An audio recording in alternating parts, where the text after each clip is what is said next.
Welcome to the 2020 Hope Global Forum's annual meeting, America on Reset, Healing a Nation, Opportunity for All. Hi, this is John Hope Bryant, founder, chairman, and chief executive officer of Operation Hope, and this is the Hope Global Forum annual meeting 2020. America on Reset, Healing a Nation, an Opportunity for All. I'm talking to one of the members of the executive committee, the president of really the public-facing division, it's, I think, arguably the biggest part of the bank, 40,000 plus units of human capital who are leaned against providing tools and services for their client base throughout the country. His name is Aron Levine. He will get into his formal credentials himself with regard to unpacking his position. But let me say that in many ways this is personal to me because Bank of America, the bank that Giannini built, the initial Italian immigrant who came here and in the disaster and tragedy of San Francisco and California in the early 20th century, literally banked in a bar. I mean, it was a bar top, and he provided banking services and loans of a few $100s to struggling small business owners trying to recover from the earthquakes and the fires of that era. And that community-based bank morphed into one of the largest financial institutions in the world. It also created the first credit card. The first credit card came out of Bank of America. So much history. I believe, I could be wrong about this, I think First Interstate Bank came out of Bank of America, and several other institutions rolled out of Bank of America as it evolved. And I was taught my first financial literacy session in 1977 or 78 when I was 9 years old. I was taught financial literacy by a Bank of America banker, Aron, in Compton, California. It's in my new book, Up From Nothing. I tell the story of this banker who came into my classroom and taught me financial literacy. I asked, what do you do for a living and how'd you get rich legally? And he said, I'm a banker and I finance entrepreneurs. And I said, I don't know what an entrepreneur is. Unfortunately, no one taught me the word entrepreneur when I was growing up. It was a sin. No one had mentioned that word to me. I was 9 years old. I said, I don't know what it is, but if it's legal and you're financing them, I'm going to be one. And that's who I am today, to make a long story short. So I have a lot of, and of course, my first bank account was with Bank of America. As a result of that loyalty sort of followed through. I was concerned that Bank of America would lose some of that over as it got larger. And there were times in its history where I did feel like B of A lost its way. And I didn't feel good about the bank. I couldn't feel its soul. But that's changed. And I think your new CEO has had a lot to do with that. He doesn't show his emotions on his sleeve, but I think he shows his care through his actions. And it's changed with you, Aron. You're a strange bird to me because you're sort of normal. You're just sort of normal. I think I asked you, like, how did you get normal? Like, who raised you? And your daughter, your daughter who I met is just a joy, and that you can tell a lot about a father through his children, and we sort of hit it off. And I'll say something that maybe makes you a little uncomfortable, but it's the truth. B of A and Operation Hope has had this relationship, and we appreciate it. But I think it's the personal relationship that you and I have had, and the trust and the confidence that you and I have had, that proves how important relationship capital is in the world. And I keep saying, if you hang around 9 broke people, you'll be the 10th. It wasn't just that Steve Jobs was brilliant. It's that Steve Jobs was adopted by an engineering family in Silicon Valley, and Wozniak's family was around the corner, and that relationship capital created the environment where they could create Apple. And while Operation Hope and B of A would always have a great relationship, I think it came alive because you and I connected, and we trust each other. And through that bridge, we're now doing, I think, some pretty cutting edge stuff. And I think I can vouch for the bank in a different way because I know you and I trust you. And that we got to get more people from the streets into the suites. That's my point. Yep. And before this pandemic hit, I'm gonna turn this over to you. You guys, you would call me like excited. I'm like, Aaron, calm down. You call me. Now, did you hear we just raised the minimum wage to a living wage, and I actually didn't believe it when you first told me. I'm like, no, that can't be. And John, this is before the COVID, before the economic crisis, before the social justice reckoning. So tell me, Aaron, both not just what you're doing at the bank, but why you're doing it. Like, what's the soul in this, and why is this important to you? Like, what in your background makes you so thoughtful and appreciative? Well, John, obviously that's a wonderful introduction. So I'll appreciate. I'll take the normal as a high compliment. But certainly my daughter is the star of the show. I agree with you on that. But so first, I'm really honored that you asked me to participate on such an important forum, and being connected with you and the Global Hope Forum is just an amazing opportunity. And so I really appreciate it, and certainly thrilled that you continue to be such a big supporter of the bank. And you'll be happy to know we do continue to provide that kind of education into our communities in a lot of different ways. So when you ask about our soul, I mean, what I'd say is the first and foremost, what our mission every day is how do we make the financial lives better for our clients and our communities? And I think what's unique about Bank of America, you mentioned Brian Moynihan, our CEO, he has a motto that talks about the power of the and, meaning how we can be a great contributor to responsibly grow for our shareholders and deliver for our communities and our clients and our associates.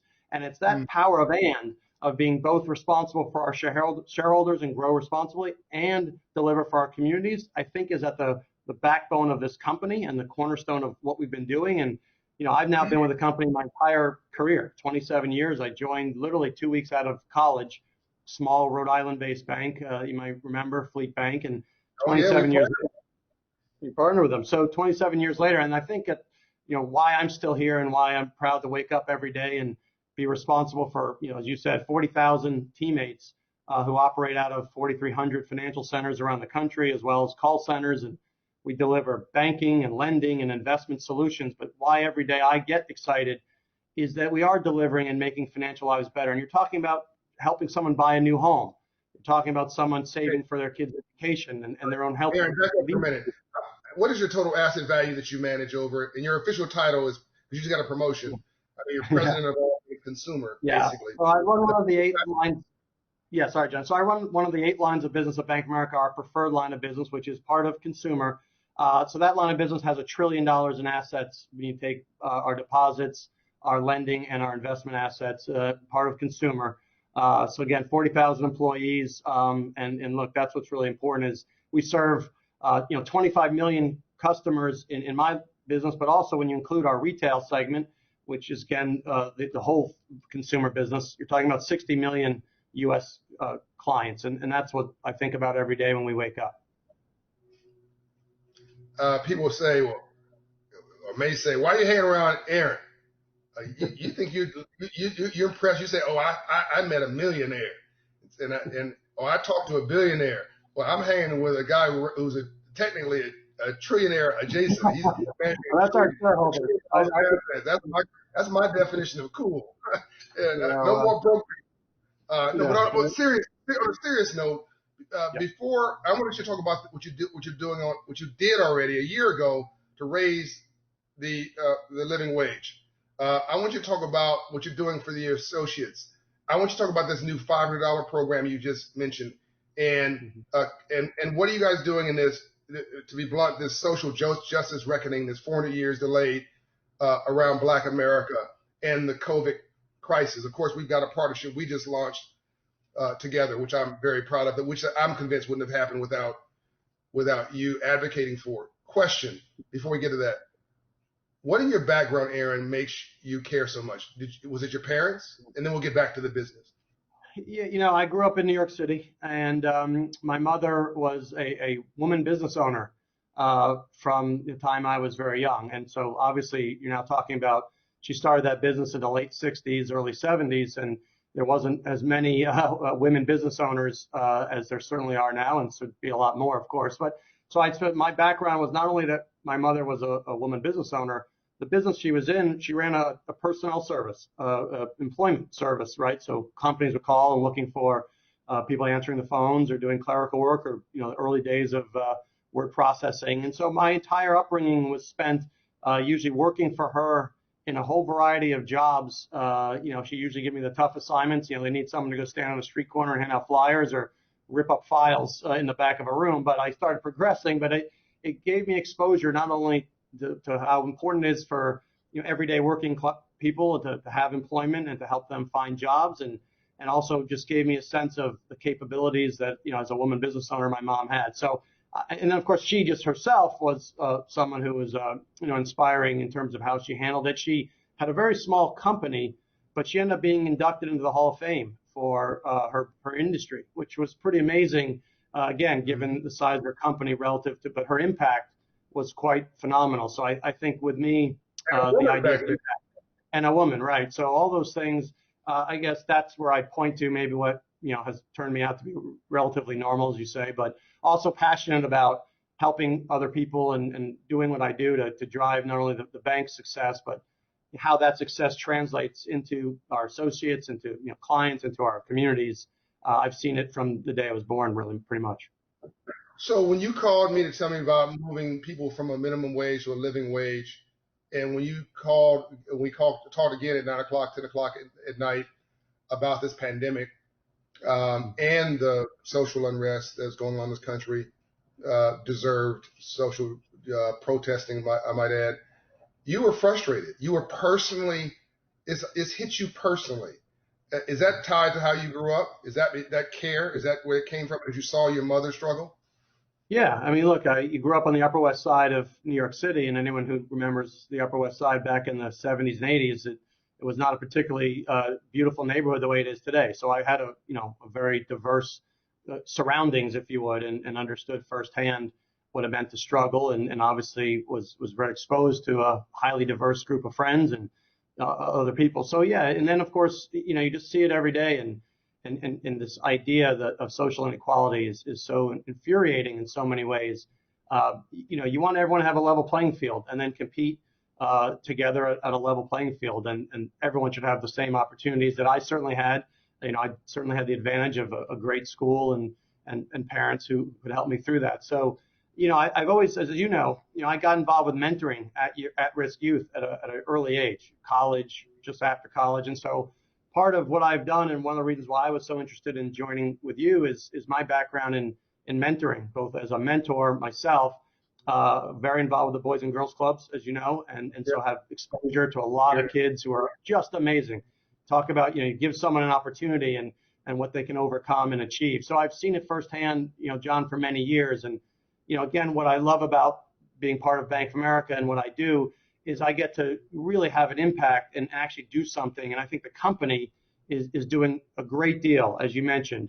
We announced in April of 2019. So remember, we had gone to $15 an hour, and then we went in April of 19, we announced $20 an hour. That's way before all of what we're talking about now. And what Brian did, which was even more amazing, is that was supposed to take 2 years to get us there. He accelerated it. So by the beginning of this year, yeah, $20, that we hit that by the beginning before COVID. So, it's really powerful. And you think about that and the kind of roles we can give people. But more importantly to me is not just the $20 an hour. I've been working very hard to say, how do we create a career path? So when you enter into our entry-level role in the consumer business, we immediately start training you not to be a teller, but to be a relationship manager, and then ultimately a specialist. And maybe you want to aspire to be a financial advisor one day in our Merrill Lynch business or in our Merrill Edge business. So for me, it's about creating a career path, not just a $20. $20 is a starting wage, and it's a fantastic one. But I'm hoping every one of my employees is making 2x that very soon thereafter. And I think that's what we've done uniquely, is created a whole set of career paths for those jobs to turn into careers and better jobs over time. The thing that I put in the book, the thing that changed my life, Aaron, and I'm going to encourage you guys to do it if you aren't doing it. Think about, I've had mentors my whole life, and think about somebody 2 levels above whoever that associate is, particularly if they're black or brown or women or on the outside of power structure, maybe sort of being a sort of staking them, being that inside the bank, being a role model and a guidepost to, hey, if something goes south of the border, that they can call and, hey, what do I do now? and that person can make a phone call for them or give them some guidance. Just think about that as an idea, because you're already doing so much. You know, this little piece here might take the model and make it best in class. List out the great things you guys are doing. I've heard so much, including yesterday, I heard about this $500 loan program. Mm-hmm. Let me hear all of it. Let me hit a couple, because obviously over the last 6 months, we've been in such unique times, right? So first, client assistance program. That's been critically important, right? Helping enormous numbers of clients that needed to defer payments, right? So waiving fees, deferring mortgage payments, deferring credit card payments. Obviously, that was critical. And we, in fact, to this day, continue to work with clients that need to defer those payments. That was key. Okay. The Paycheck Protection Program, right? That's been one that everyone has talked about, you know, PPP. Bank of America was the first to start to take applications. We were right up front and doing it. In fact, we did over $26 billion in loans in about a 2-month span.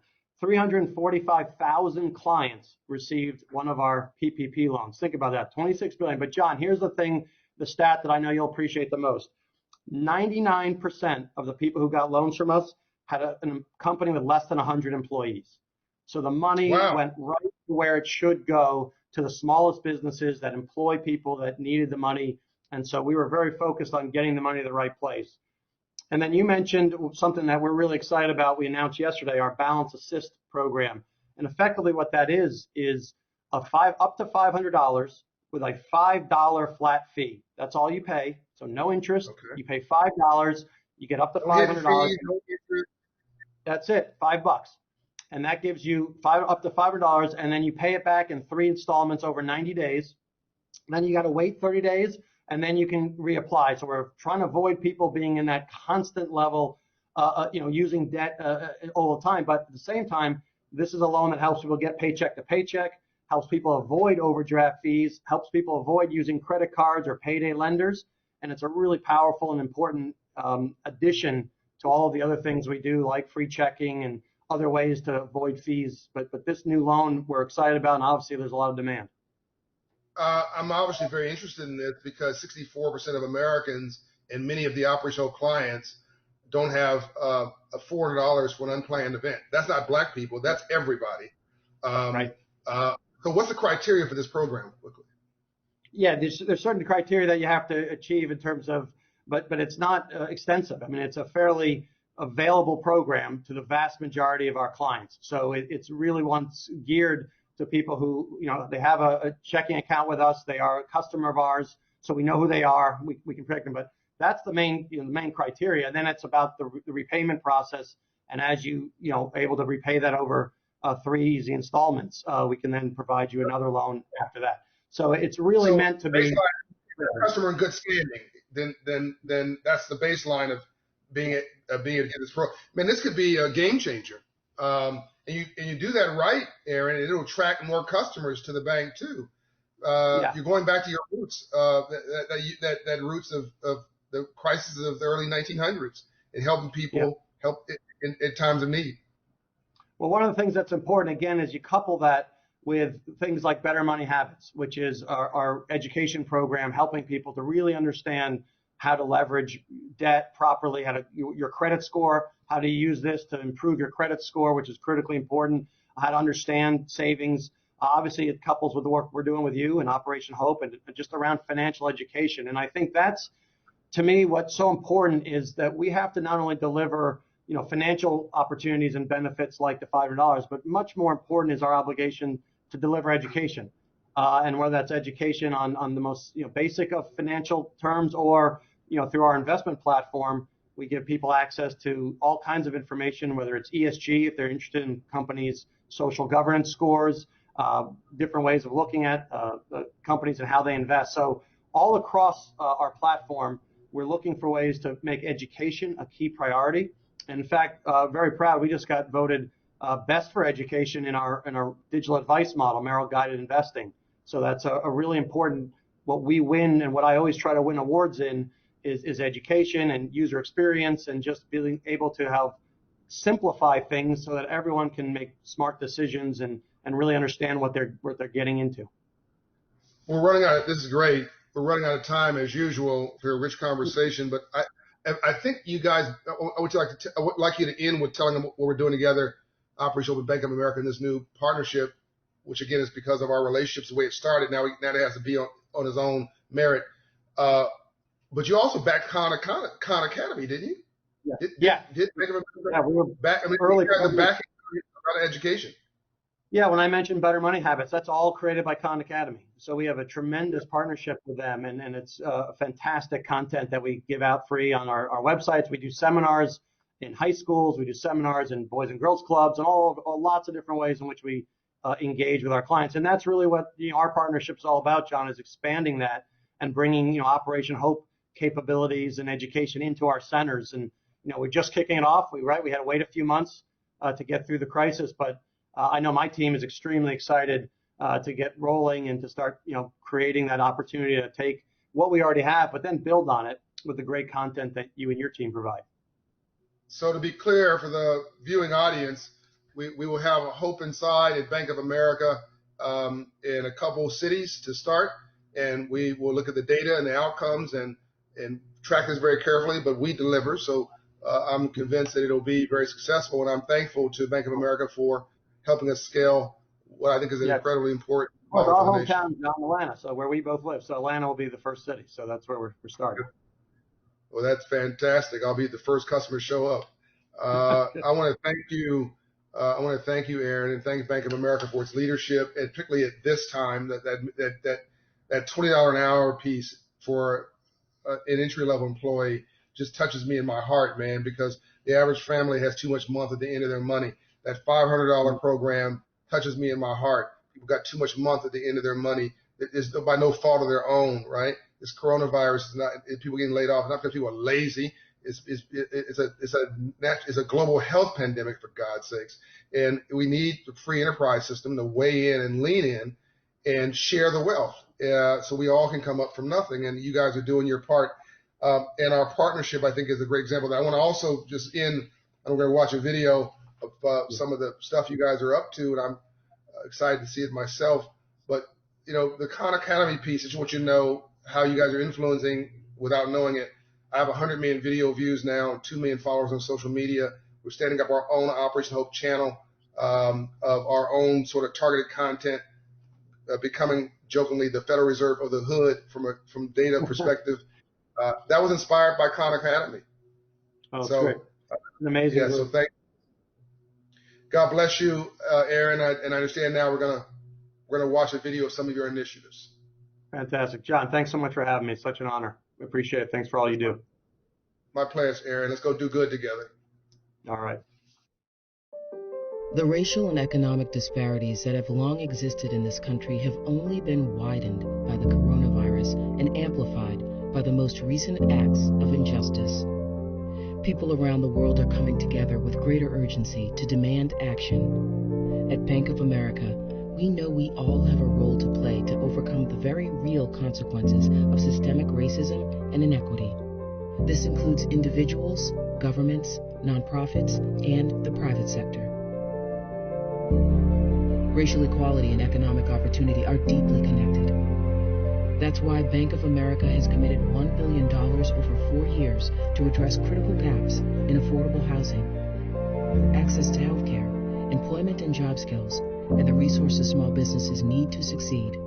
We can do more, and we need to do more now to further advance racial equality and economic opportunity for all.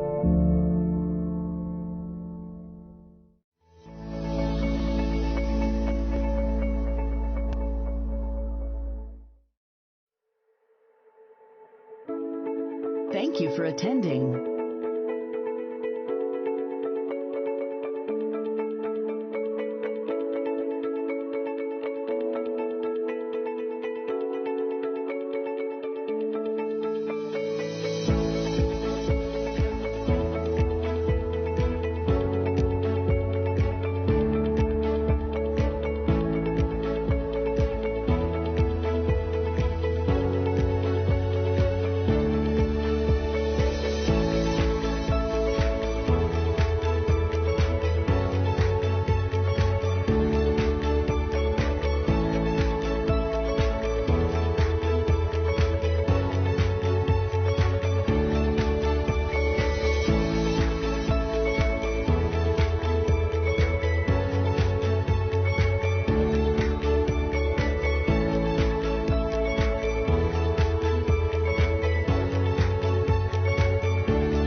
Are you sad cause you're on your own? I can't find a little help from my friends. So I'm gonna try a little help from my friends.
What do I do when my love is away?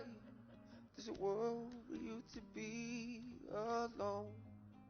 How do I feel at the end of the day? Are you sad cause you're on your own? I can't find a little help from my friends. So I'm gonna try a little help from my friends.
What do I do when my love is away?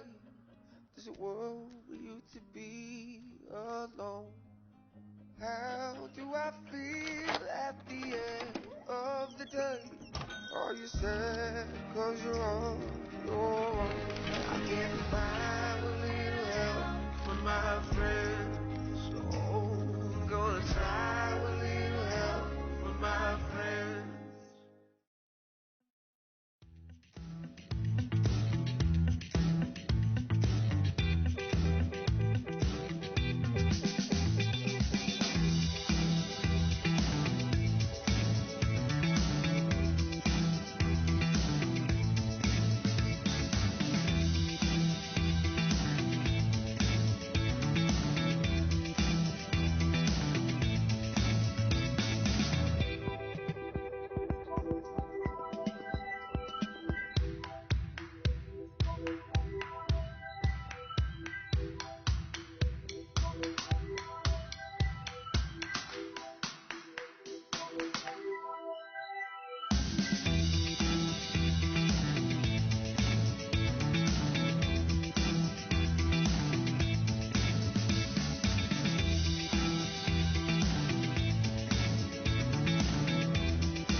sad cause you're on your own? I can't find a little help from my friends, so I'm gonna try a little help from my friends.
What do I do when my love is away? Does it worry you to be alone? How do I feel at the end of the day? Are you sad cause you're on your own? I can't find